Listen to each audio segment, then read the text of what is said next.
Pode falar. Ai, meu Deus.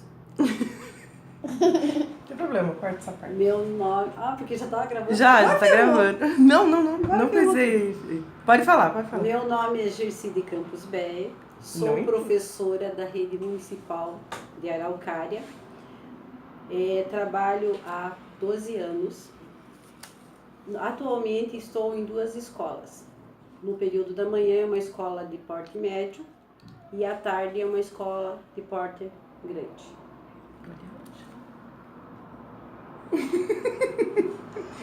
E como que é a qualidade das relações no teu trabalho? São normais, né? A gente tem algumas dificuldades, né, de relacionamento, às vezes com os colegas, depende muito do grupo de trabalho e da equipe pedagógica que administra, né? Então, dentro do possível, a gente tem um bom relacionamento. E como que é as formas de avaliação, assim, as tuas formas de avaliação? Bom, nós trabalhamos sempre com um sistema de avaliação e em forma de trabalho, de prova, mas não para avaliar propriamente o aluno. A gente trabalha de modo a... Fugiu a palavra, Sibel.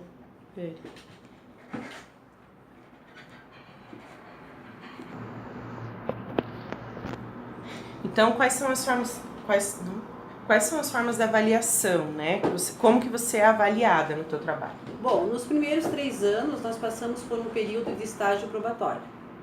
Nesse estágio probatório nós somos avaliados no quesito se cumprimos o horário, né?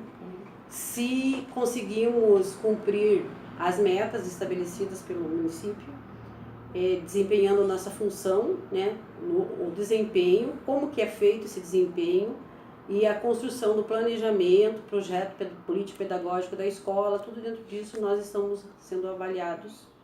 E essa avaliação, nós temos que ter no mínimo 8 e no máximo 10, né, de nota. Se você tirar uma nota abaixo de 8, você já está com problemas de estágio probatório. Essa avaliação é feita a cada 6 meses. E depois do estágio? Depois do estágio, aí a gente passa para o quadro fixo, né, no magistério, e aí a gente não tem assim, um sistema de avaliação propriamente dito. A gente só continua cumprindo, né, os nossos desempenhando nossas funções, e se a gente vier a ter algum problema na escola, aí a gente é encaminhado para o setor da SMED, em Araucária, para responder algum processo, alguma sindicância, se alguém cometer algum desatino, alguma coisa que não seja de acordo, obedecendo os padrões estabelecidos, né? Mas e assim, durante, por exemplo, quem que avalia o trabalho de vocês assim no dia a dia? Por exemplo, é a diretora que vai dizer se o trabalho de vocês está bom ou não está, o pedagogo? Na realidade, a gente trabalha em conjunto, né? E não existe assim um sistema propriamente. Só se ocorrer algum fato assim que elas percebam e achem que não está de acordo. Seria a chefia imediata, que é a direção, em conjunto com os pedagogos da escola. Que seria esse problema, né? Que, por exemplo, identificou algum problema e daí leva para a secretaria. Leva para a Secretaria de Educação, daí. Ou se tiver alguma queixa de pai, né? Aí é instalada uma sindicância e existe daí dentro do município uma comissão que vai avaliar, né? Daí se houver alguma denúncia, vai ser aberto um processo e daí dentro desse processo que vai ser aberto, aí vão ser ouvidas todas as partes e se realmente a pessoa tiver algum problema, ela vai responder um processo e dependendo do grau desse processo, ela pode até ser exonerada, né? E isso chega, que nem essa questão dos pais, ou, né, chega a ser uma pressão, assim, no trabalho de vocês? Na realidade, geralmente, a questão dos pais não é uma coisa assim muito boa, né? Porque geralmente o pai ele tem poder, né? Ele tem voz na comunidade, ele tem voz dentro da escola. E quando o pai reclama, realmente vão averiguar os fatos, né? Uhum.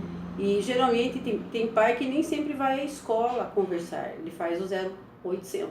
Ah, sim, que é o E aí quem responde esse 0800 é a direção da escola. Uhum. Aí dependendo da direção, se ela já conhece o funcionário e sabe que esse funcionário não tem problema, ela já elimina o problema lá junto ao 0800, dizendo que não procede, e depois ela vem ver o que está acontecendo com o seu funcionário. Agora, quando já é de um funcionário que já dá problema e tal, que já é mais de uma vez que socorre e tal, daí já é feita uma coisa mais séria mesmo. Aí por meio de ata, é feito o registro de ocorrência. Uhum. E daí vai se instaurando o inquérito e o processo. Então a avaliação é basicamente se dá problema ou não dá problema. Então. A questão da assiduidade também, vocês são avaliados com relação a isso? Também. Uhum. No período de estágio probatório, a questão da assiduidade é o que mais pontua. E depois que passa também, daí a gente tem, porque nós temos aquela questão do tempo de serviço e o plano de carreira. E o número de faltas conta ponto para elevação de nível, né? Aí você tem a elevação vertical, que é o crescimento vertical, e o horizontal, né? Que é, ambos são por certificação. E daí tem os quinquênios. Tem triênio e tem quinquênio, cada 5 anos. Se você sofrer algum tipo de processo, que você responda esse processo, e por alguma maneira fique comprovado lá que você perdeu esse processo, você não se fica por um tempo lá sem poder elevar por exemplo, 5 anos que você tinha, que você poderia ter aquele aumento de salário, você não tem, você perde. Uhum. E essa elevação, então, vai considerar a assiduidade, essas questões dos processos e capacitação, alguma questão de capacitação? Também, na realidade, daí, para capacitação é o avanço vertical, que é por cursos, e o horizontal, que seria, né, pós-graduação, mestrado e doutorado. Tá, isso daí também contribui. É uma espécie de avaliação. É avaliação também. Isso aí durante a carreira, se você não se atualiza, não participa de formação continuada, você não vai ter, você vai congelar na carreira.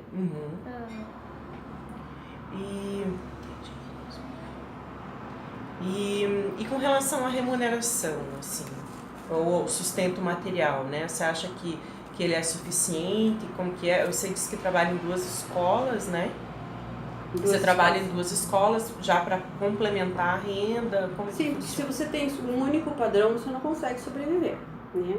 Com 2 padrões você consegue se manter, digamos, de uma maneira mais confortável, consegue manter carro, casa, família, mais tranquilamente. Com um padrão só no município você não consegue, principalmente quem está em início de carreira. E com relação à remuneração ainda, ou há algum tipo, nesse caso a fonte pagadora é o governo, né? No meu caso é o município. O município. E há alguma questão assim do município já ter problemas com pagamento, coisa assim? Olha, na gestão passada, no final do ano passado, nós não chegamos a ficar sem salário, mas sofremos uma pressão muito grande. Durante um semestre letivo, nós ficamos assim, chegava dia 25, será que o salário caiu? Será que entrou o salário? Aquela pressão assim, porque saía comentários na rede que ele não iria pagar. E quando chegou dezembro, realmente aconteceu. O prefeito chegou, o atual prefeito da época, chegou até inclusive a ser preso por isso, né?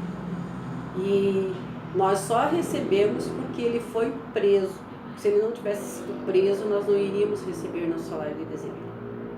Então foi uma coisa assim bem complicada. Mas aí o juiz, o promotor, no caso do município, decretou e eles foram obrigados a pagar. E graças a Deus não ficamos sem salário. E quais assim, para você, né, pessoalmente, quais são os principais motivos para permanecer no trabalho, assim, nessa carreira? Olha, eu gosto do que eu faço. Eu não me vejo fazendo outra coisa. Gosto bastante de ensinar, tanto que eu trabalho com faixa etária diferente. Eu tenho o 1º ano e tenho o 4º ano. Então eu tenho experiência assim bem diferenciada, tanto de faixa etária quanto o estilo de trabalhar. E assim, é bem gratificante. A questão do 1º ano, você começa a ensinar a criança nem esse ano mesmo, estou com o primeiro ano, eles chegaram para mim, eles não sabiam escrever o próprio nome. E eles estão iniciando o processo de leitura. Então, isso é gratificante, porque eu sei que fui eu que ensinei. É uma coisa assim, muito... E aí quando você ouve o teu aluno pela primeira vez, ele lê uma palavrinha dentro da tua sala de aula, nossa, você pensa, nossa, meu trabalho está dando certo. Eu estou fazendo uma coisa que eu estou tendo um retorno. E esse retorno é bom. Por exemplo, eu tenho 18 alunos. Um deles está lendo, inclusive, palavras complexas. Então, esse aluno lendo palavras complexas no mês de outubro é sinal de que o teu trabalho deu certo. E é muito bom. Esse processo é maravilhoso. Os alunos de quarto ano já é uma coisa assim, você está complementando. Eles chegam para você já com alguma coisa, já sabendo alguma coisa. E aí você vê que eles estão no processo e que eles estão continuando a se desenvolver. E vão se colocar, né, no mundo, vão aprender alguma coisa. Você está sentindo assim que você faz parte. Você está colocando uma sementinha lá e que essa sementinha vai dar frutos. Um dia você vai colher esses frutos. E é o resultado do teu trabalho. E você já teve você já chegou a pensar, já teve alguns motivos para pensar em desistir dessa profissão? Olha, não vou dizer que não, já. Várias vezes, principalmente quando eu trabalhei com a educação infantil. Eu trabalhei por 4 anos com a educação infantil. E você trabalha com diversos tipos de pessoas. Né? Você tem que dividir o teu ambiente de trabalho com outras pessoas, a sua sala de aula. E aí é bem mais complicado, bem mais difícil. E aí você tem muito questão assim de pessoas, algumas pessoas são legais, conseguem pensar da mesma forma e tal, construir, trabalhar legal.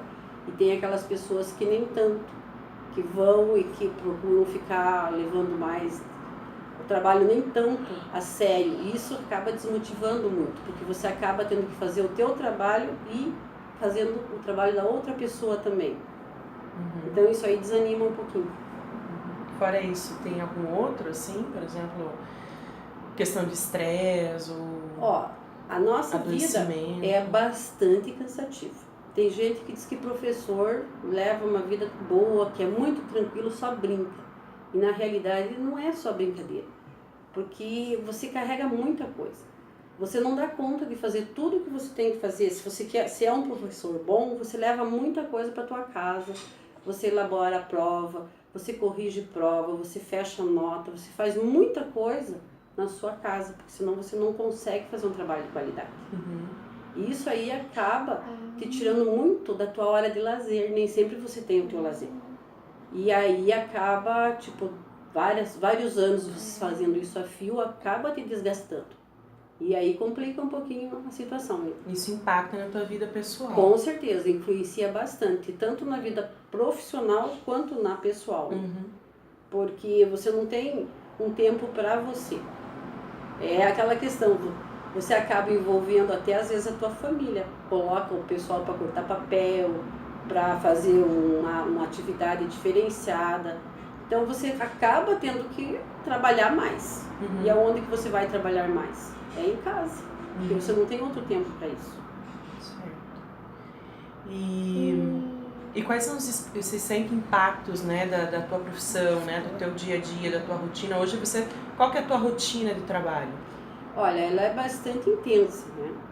Eu trabalho tipo das 7h30 da manhã até as 17 horas, né? Passo um intervalo aí de 1h30 para almoço, e esse período assim é bem corridinho.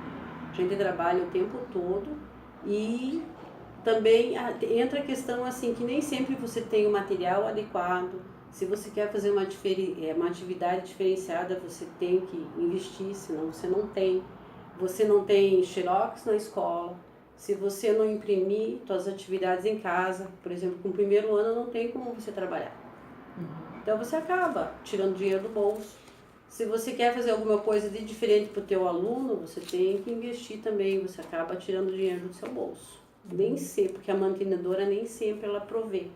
Eu acho assim, a dificuldade maior não é nem salário, são as condições de trabalho e o ambiente, na realidade, as condições físicas, o mobiliário.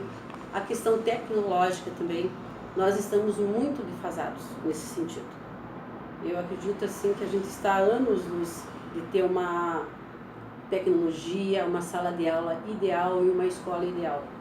Que é o que falta realmente, não é o salário, a gente está precisando mesmo é que seja a estrutura, infraestrutura atualizada, que seja atualizado, o material, porque o professor, você vê, entra ano, sai ano, ele ainda continua como recurso o quadro de giz e o giz. Isso é a nossa ferramenta de trabalho. Esse ano ocorreu de você não ter nem giz colorido na escola. Então, se você não tem nenhum giz colorido para você fazer um desenho colorido para você atingir o teu objetivo com o teu aluno, pensa, se torna muito complicado. E hoje em dia difícil. Com celular, com e tablet. aí você tem que, no caso, concorrer, né? Porque você não tem atrativos. E o aluno, por mais pobre que ele seja, ele tem acessibilidade. E você chega na escola, você não tem nem internet. Então é complicado. Você chega às vezes com a tua aula e você está toda planejada. Um rádio que seja, você vai pegar o rádio para usar, que é uma tecnologia mais comum, nem o teu rádio não funciona.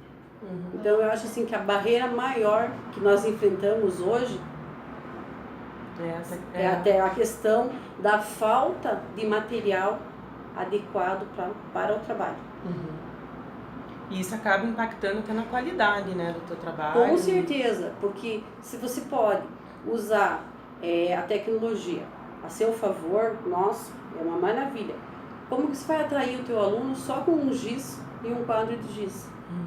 Então você tem que... tem Google, E as crianças, elas sabem, essa geração, ela já parece que nasceu no mundo da internet, da tecnologia. E eles são encantados por isso. Aí ele chega na escola, em casa ele tem a TV, ele tem o computador, ele tem o celular, ele tem acesso à internet. Chega na escola, ele não tem nada disso. E o professor, ele tem que ensinar, atrair o aluno e não pode lançar mão disso, que poderia ser um auxiliar na aprendizagem dessa criança. E se torna daí bem mais difícil o nosso trabalho por conta disso. Que nós não temos como encantar a criança na escola. E quais os impactos que você sente, da tua carreira na tua saúde? Olha, a saúde, de modo geral, complica bastante. Entra a questão assim das alergias, do próprio pó de giz, alergias respiratórias, a mão, o problema do ombro, que a maioria dos profissionais tem, a questão do túnel do carpo também, por conta de você trabalhar muito tempo e usar muito punho e usar o quadro de giz,